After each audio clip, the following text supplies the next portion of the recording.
ITI ફિટરના પ્રશ્નો part 2 31મો પ્રશ્ન. આની પહેલાંનો વિડીયો ન જોયો હોય તો મિત્રો જોઈ લેજો. ખાલી જગ્યા મેન્ટેનન્સને કારણે સાધનોનો ડાઉન ટાઈમ ઘટે છે અને મુખ્ય સમારકામની સંખ્યામાં ઘટાડો થાય છે. એ વિશ્વસનીયતા કેન્દ્રિત પ્રવૃત્તિઓ, બી મુખ્ય સંચાલિત પ્રવૃત્તિઓ, સી નિવારક, ડી અનુમાનિત. તો તેનો જવાબ આવશે મિત્રો ઓપ્શન સી નિવારક. પ્રશ્ન નંબર 32. નીચેનામાંથી કયું ઘર્ષણ ક્લચ નથી? Cone clutch, centrifugal clutch, disc clutch, fluid clutch.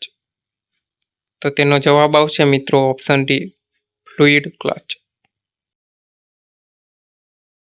પછીનો પ્રશ્ન છે કે માઇલ્ડ સ્ટીલ પર ખાલી જગ્યા પ્રક્રિયા દ્વારા કેસ હાર્ડનિંગ કરવામાં આવે છે. એ નાઇટ્રાઇડિંગ, નોર્મલાઇઝિંગ, હાર્ડનિંગ, એનેલિંગ. તો જવાબ આવશે ઓપ્શન એ નાઇટ્રાઇડિંગ. પછીનો પ્રશ્ન એલ્યુમિનિયમ શીટ્સ પર રિવેટિંગ કરવા માટે રિવેટની સામગ્રી ખાલી જગ્યાઓ હોવી જોઈએ. રોટ આયર્ન, કોપર, બ્રાસ, એલ્યુમિનિયમ. તો જવાબ આવશે ઓપ્શન ડી એલ્યુમિનિયમ. પછીનો પ્રશ્ન છે 35. આપેલા વાલ્વમાંથી વન વે વાલ્વ કયો છે? Ball valve, check valve, gauge valve, gate valve. તો જવાબ આવશે ઓપ્શન બી ચેક વાલ્વ. પછીનો પ્રશ્ન ઘટકના માપેલા કદને ખાલી જગ્યા કદ કહેવામાં આવે છે. એ મૂળભૂત, મંજૂર, નોમિનલ, વાસ્તવિક. તો જવાબ આવશે ઓપ્શન ડી વાસ્તવિક. પછીનો પ્રશ્ન તૈયાર મશીન ઘટકને એસેમ્બલ કરવા માટે ખાલી જગ્યાનો ઉપયોગ થાય છે. Half face hammer, sledge hammer, mallet hammer, claw hammer. તો જવાબ આવશે ઓપ્શન સી મેલેટ હેમર. પછીનો પ્રશ્ન સામગ્રીને કાપવા માટે ઉપયોગમાં લેવાતા ડ્રીલ બીટના શંકુ આકારના છેડાને ખાલી જગ્યા તરીકે ઓળખવામાં આવે છે. પોઈન્ટ, શેંક, ટેંગ કે ફ્લૂટ. તો જવાબ આવશે ઓપ્શન એ પોઈન્ટ. પછીનો પ્રશ્ન પ્રત્યેક ક્રાંતિ પર રિવોલ્યુશન ડ્રીલ જોબમાં જેટલું આગળ વધે છે તે અંતરને ખાલી જગ્યા તરીકે ઓળખવામાં આવે છે. RPM, machine speed, feeding speed અને ફીડ. તો તેનો જવાબ આવશે ઓપ્શન ડી ફીડ.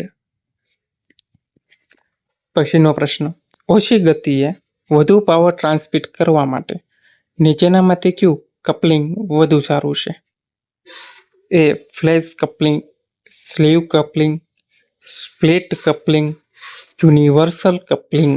તો જવાબ આવશે ઓપ્શન એ ફ્લેશ કપલિંગ. તેની પછીનો પ્રશ્ન હોર્નિંગ પ્રક્રિયામાં ખાલી જગ્યા. Option A surface finishing emery paper સાથે ઘસીને મેળવવામાં આવે છે. બી સામગ્રીને યોગ્ય કદમાં દૂર કરવામાં આવશે. સી સામગ્રીને યોગ્ય કદમાં દૂર કરવામાં આવશે નહીં. ડી ઘર્ષણ ઘસવા દ્વારા સામગ્રીની સપાટીનું ફિનિશિંગ કરવામાં આવે છે. તો જવાબ આવશે ઓપ્શન બી સામગ્રીને યોગ્ય કદમાં દૂર કરવામાં આવશે. આ છે હોર્નિંગ પ્રક્રિયા. પછીનો પ્રશ્ન નીચેનામાંથી કયું comparator gear pinion, linkage, lever, springs વગેરે પર કામ કરે? A pneumatic comparator, B optical comparator, C mechanical comparator, D electrical comparator. તો જવાબ આવશે. પછીનો પ્રશ્ન પરંપરાગત રીતે લેથ મશીનમાં ટર્નિંગ ઓપરેશન દ્વારા કયા પ્રકારની સપાટી ઉત્પન્ન થાય છે? નળાકાર, ચોરસ, સમતલ, અનિયમિત આકારની. તો જવાબ આવશે ઓપ્શન એ નળાકાર. પછીનો પ્રશ્ન, થ્રેડની પીચ શોધવા માટે નીચેનામાંથી કયા ગેજનો ઉપયોગ થાય છે? Feeler gauge, radius gauge, screw pitch gauge, plus gauge. તો જવાબ આવશે option C screw pitch gauge. પછીનો પ્રશ્ન, ગીર ટ્રેનમાં ઉપયોગમાં લેવાતા આઇડલર ગિયરનો હેતુ શું છે? એ પુલી અને બેલ્ટના સંપર્ક વિસ્તારને વધારવા માટે. બી ડ્રાઇવિંગ અને ડ્રીવન શાફ્ટ વચ્ચે લઘુત્તમ કેન્દ્ર અંતર મેળવવા માટે. સી ડ્રાઇવિંગ અને ડ્રીવન શાફ્ટ વચ્ચે મહત્તમ કેન્દ્ર અંતર મેળવવા માટે. ડી રોટેશનની જરૂરી દિશા મેળવવા માટે. તો જવાબ આવશે રોટેશનની જરૂરી દિશા મેળવવા માટે. પછીનો પ્રશ્ન, પ્લેન રિંગ ગેજ નો ઉપયોગ શું ચેક કરવા માટે થાય છે? બાહ્ય થ્રેડોની ચોકસાઈ, આંતરિક થ્રેડોની ચોકસાઈ, વર્કપીસનો અંદરનો વ્યાસ, વર્કપીસનો બહારનો વ્યાસ. તો જવાબ આવશે ઓપ્શન ડી વર્કપીસનો બહારનો વ્યાસ. પછીનો પ્રશ્ન, નીચેનામાંથી કયું મલ્ટી પોઈન્ટ કટિંગ ટૂલ છે? ફાઇલ, હેમર, સ્ક્રેપર કે સીણી? તો જવાબ આવશે ઓપ્શન એ ફાઇલ. પછીનો પ્રશ્ન, છિદ્રના કદને મોટું કરવાની અને તેની સપાટીની ફિનિશિંગ સુધારવાની પ્રક્રિયાને શું કહેવામાં આવે છે? એ boring, reaming, drilling, D કાઉન્ટરી sinking? તો જવાબ આવશે ઓપ્શન એ બોરિંગ. પછીનો પ્રશ્ન, રિંગ ઓઇલિંગ સિસ્ટમને અન્ય કયા નામે ઓળખવામાં આવે છે? A splash feed system, B grease feed system, C lubricator system, D force feed system? તો જવાબ આવશે option A splash feed system. પછીનો પ્રશ્ન, ઓક્સિજન ગેસ સિલિન્ડરનો રંગ કેવો હોય છે? મરૂન, બી વાદળી, લીલો, ડી કાળો? તો જવાબ આવશે ઓપ્શન ડી કાળો. પછીનો પ્રશ્ન, મોટા વ્યાસવાળું વર્તુળ અથવા તો ચાપ દોરવા માટે નીચેનામાંથી કયા કંપાસનો ઉપયોગ થાય છે? A trammel compass, ordinary compass, wing compass કે સ્પ્રિંગ કંપાસ? તો જવાબ આવશે option A trammel compass. Vernier height ગેજની ચોકસાઈ કેટલી હોય છે? આનો જવાબ મિત્રો તમારે કોમેન્ટ કરવાનો છે. તેની પછી પ્રશ્ન છે કે ગિયર વ્હીલ્સના દાંતની અંદરની બાજુને ફિનિશિંગ કરવા માટે સામાન્ય રીતે નીચેનામાંથી કઈ ફાઇલનો ઉપયોગ થાય છે? Mill saw file, riffler file, barrette file, cross file? તો જવાબ આવશે ઓપ્શન સી બેરેટલ ફાઇલ. પછીનો પ્રશ્ન, જીગ્સ શેના માટે ઉપયોગ હોય છે? એ ટર્નિંગ, બી ડ્રિલિંગ અને boring, C grinding, D milling? તો જવાબ આવશે ઓપ્શન બી ડ્રિલિંગ અને બોરિંગ માટે. પછીનો પ્રશ્ન છે, જ્યારે શાફ્ટ વચ્ચેનું અંતર ખૂબ ઓછું હોય ત્યારે કયા પ્રકારના બેલ્ટનો ઉપયોગ થાય છે? V belt, river belt, link belt, flat belt? તો જવાબ આવશે ઓપ્શન એ વી બેલ્ટ. પછીનો પ્રશ્ન, નીચેનામાંથી કયું સામાન્ય થ્રેડેડ ફાસ્ટનર નો એક પ્રકાર નથી? ખીલી, બોલ્ટ, સ્ક્રૂ, નટ? તો જવાબ આવશે ઓપ્શન એ ખીલી. પછીનો પ્રશ્ન છે કે ગો અને નો ગો ગેજનો ઉપયોગ કરવાનો હેતુ તેને ખાલી જગ્યા તરીકે ઉપયોગ કરવાનો છે.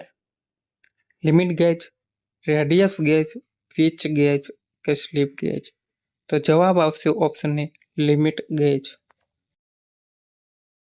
પછીનો પ્રશ્ન, ફાઇલ કરેલી અથવા મશીન દ્વારા ફિનિશિંગ કરેલી સપાટીઓ માટે નીચેનામાંથી કયું માર્કિંગ મીડિયા વપરાય છે?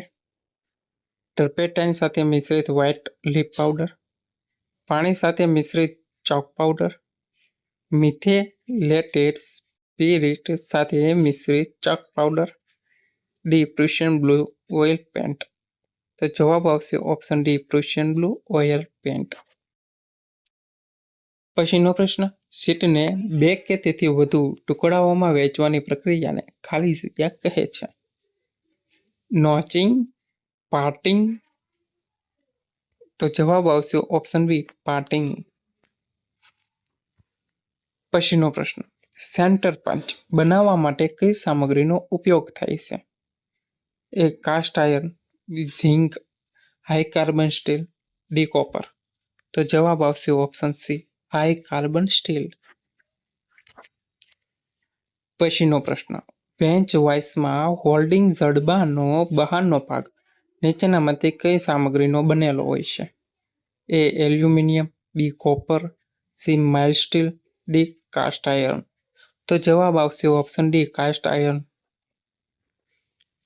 પછીનો પ્રશ્ન, નટનું પરિમાણ શાના સંદર્ભમાં દર્શાવવામાં આવે છે? બોલ્ટનો પિચ વ્યાસ, બોલ્ટનો કોર વ્યાસ, બોલ્ટનો નોમિનલ વ્યાસ, બોલ્ટનું હેડ.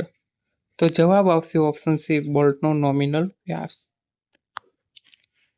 પછીનો પ્રશ્ન, સોફ્ટ સોલ્ડરમાં ટીનની ટકાવારી કેટલી હોય છે? 30%, 63%, 42% કે 50%? તો જવાબ આવશે ઓપ્શન બી 63%. પછીનો પ્રશ્ન, સાયકલિક ગતિ ને રેખીય ગતિમાં અને રેખીય ગતિને સાયકલિક ગતિમાં રૂપાંતરિત કરવા માટે નીચેનામાંથી કયા પ્રકારના ગેરના સેટનો ઉપયોગ થાય? Bevel gear, hypoid gear, spiral bevel gear, rack.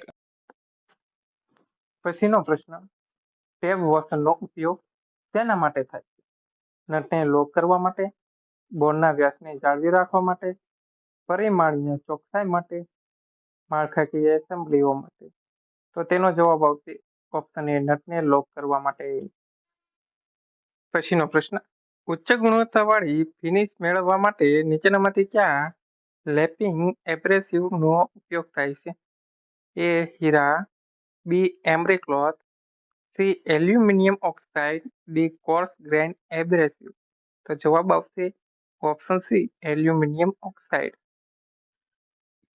હિસ્ટ્રીનો પ્રશ્ન, નીચેનામાંથી કયું સાધન ખૂણા માપવા માટે વપરાતું નથી? A clinometer, bevel protractor, protractor head, optical flare. તો જવાબ આવશે ઓપ્શન ડી ઓપ્ટિકલ ફ્લેર. પછીનો પ્રશ્ન, ઝિંક કોટેડ આયર્ન કયા નામે ઓળખાય છે? A galvanize iron, black iron, cast iron, stainless sheet.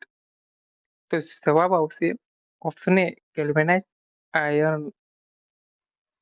પછીનો પ્રશ્ન, લેથના કમ્પાઉન્ડ રેસ્ટની ટોચ પર નીચેનામાંથી શું ફિટ કરવામાં આવે છે? ચક, બી સેડલ, ક્રોસ સ્લાઇડ, ટોપ સ્લાઇડ. તો જવાબ આવશે ઓપ્શન ડી ટોપ સ્લાઇડ. પછીનો પ્રશ્ન, નીચેનામાંથી કઈ વેલ્ડિંગ પ્રક્રિયામાં કાર્બન ડાયોક્સાઇડનો ઉપયોગ થાય છે?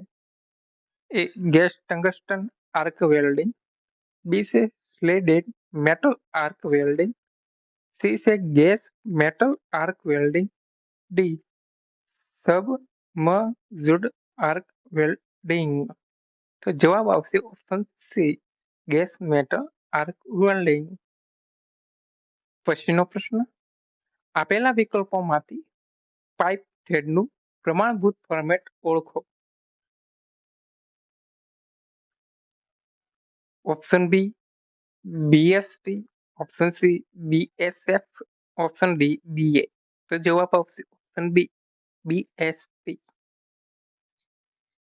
પછીના પ્રશ્ન તરફ, ઉત્પાદનને એસેમ્બલ કરવામાં કદની મહત્તમ મર્યાદા અને કદની લઘુત્તમ મર્યાદા વચ્ચેના તફાવતને શું કહેવાય છે? એ મૂળભૂત કદ, બી વિચલન, સી શૂન્ય રેખા, ડી ટોલરન્સ. તો જવાબ આવશે ઓપ્શન ડી ટોલરન્સ. પછીનો પ્રશ્ન, ખાલી જગ્યા એ કેસ હાર્ડનિંગની એક પ્રક્રિયા છે જેમાં કાર્બનનું પ્રમાણ વધારીને બાહ્ય પડને સખત બનાવવામાં આવે છે. એ એનલિંગ, નોર્મલાઇઝિંગ, કાર્બોરાઇઝિંગ, ડિટેમ્પરિંગ. તો જવાબ પછીનો પ્રશ્ન, બે સાપને જોડવા માટે નીચેનામાંથી શું વપરાતું નથી? એ બોલ્ટ, બી બોલ બેરિંગ્સ, સી કપલિંગ્સ, ડી કીઝ. તો જવાબ આવશે ઓપ્શન ડી, બોલ બેરિંગ્સ. પછીનો પ્રશ્ન, ધાતુનો તે ગુણધર્મ કે જેના દ્વારા તેને વાયર તરીકે ખેંચી શકાય છે તે શું છે? A malleability, B brittleness, C toughness, D hardness. તો જવાબ આવશે ઓપ્શન એ, મેલિએબિલિટી. પછીનો પ્રશ્ન, ડ્રિલ ચક્સને ડ્રિલિંગ મશીન સ્પિન્ડલ પર શાના દ્વારા ફિટ કરવામાં આવે છે? A arbor, drift, nut, ring, D pinion અને કી. તો જવાબ આવશે ઓપ્શન એ, આર્બર. પછીના પ્રશ્ન તરફ, છિદ્રમાં આંતરિક થ્રેડ બનાવવા માટે કયા હેન્ડ ટૂલનો ઉપયોગ થાય છે? A scraper, B tap, C drill, D reamer. તો જવાબ આવશે ઓપ્શન બી, ટેપ. પછીનો પ્રશ્ન, બોલ બેરિંગ્સની રેસ બનાવવા માટે કઈ સામગ્રીનો ઉપયોગ થાય છે? A brass, B chromium steel, C cast iron, D plastic. તો જવાબ આવશે ઓપ્શન બી, ક્રોમિયમ સ્ટીલ. પછીનો પ્રશ્ન, થ્રેડના ક્રેસ્ટ અને રૂટને જોડતી સપાટીને શું કહેવામાં આવે છે? A thread angle, B flank, C depth of thread, D pitch. તો જવાબ આવશે ઓપ્શન બી, ફ્લેંક. પછીનો પ્રશ્ન, ટ્વિસ્ટ ડ્રિલ નીચેનામાંથી કઈ સામગ્રીમાંથી બનેલા હોય છે? High carbon steel, titanium, mild steel, મધ્યમ કાર્બન સ્ટીલ. તો જવાબ આવશે ઓપ્શન એ, હાઈ કાર્બન સ્ટીલ.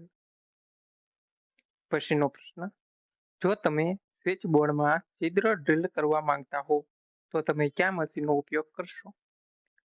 એ pillar drill machine, radial drill machine, hand drill machine, bench drill machine. તો જવાબ આવશે option C, hand drill machine. પછીનો પ્રશ્ન, નીચેનામાંથી ગો ગેજ નો ઉપયોગ શું છે? એ છિદ્રનું કદ તપાસવા માટે, બી સપાટીની ફિનિશ તપાસવા માટે, સી થ્રેડ એંગલ માપવા માટે, ડી પ્લેટની જાડાઈ માપવા માટે. તો જવાબ આવશે ઓપ્શન એ, છિદ્રનું કદ તપાસવા માટે. પછીનો પ્રશ્ન, જ્યારે સૌથી નાના છિદ્રનું કદ સૌથી મોટા સાપના કદ કરતા મોટું હોય ત્યારે તેને ખાલી જગ્યા કહેવામાં આવે છે. A interference fit, B progressive fit, C clearance fit, D transition fit. તો તેનો જવાબ આવશે ઓપ્શન સી, ક્લિયરન્સ ફિટ. પછીનો પ્રશ્ન, ધાતુની ઘસારો ઘર્ષણ અને પ્રવેશ સામે ટકી રહેવાની ક્ષમતાને શું કહેવાય છે? એ હાર્ડનેસ, બી ટફનેસ, સી મિલિએબિલિટી, ડી બ્રિટલનેસ. તો જવાબ આવશે ઓપ્શન એ, હાર્ડનેસ. પછીનો પ્રશ્ન, ફિલર ગેજ નો ઉપયોગ શેના માટે થાય છે? એ છિદ્રોની ચોકસાઈ તપાસવા માટે, બી મેટિંગ પાર્ટ્સ વચ્ચેનો ગેપ તપાસવા માટે, સી શોપ્સની રેડિયસ તપાસવા માટે, ડી પ્લે માટે, પાર્ટ્સને એડજસ્ટ કરવા માટે. તો જવાબ આવશે ઓપ્શન બી, મેટિંગ પાર્ટ્સ વચ્ચેનો ગેપ તપાસવા થાય છે. પછીનો પ્રશ્ન, હાલના છિદ્રના અંતને બેવેલિંગ કરવાની પ્રક્રિયાને શું કહેવાય છે? A countersinking, B spot facing, C boring, D counterboring. તો જવાબ આવશે ઓપ્શન એ, કાઉન્ટર સિંકિંગ. પછીનો પ્રશ્ન, ફોર્જિંગ સંકોચક બળના ઉપયોગ માટે કયા સાધનનો ઉપયોગ થાય છે? એ રોલર, બી સ્વેજ બ્લોક, સી ફુલર્સ, ડી હોટ ચીઝર. તો જવાબ આવશે ઓપ્શન એ, રોલર. અહીં મિત્રો આપણો વિડીયો પૂરો થાય છે. આઈટીઆઈ ફિટરના બધા પ્રશ્નો હતા જે અગાઉની સરકારી પરીક્ષામાં પૂછાઈ ગયેલા હતા. જો તમને વિડીયો ગમ્યો હોય તો લાઈક કરજો, શેર કરજો અને ચેનલને સબસ્ક્રાઇબ કરવાનું ભૂલતા નહીં. આવા વિડીયો જોતા હોય તો એક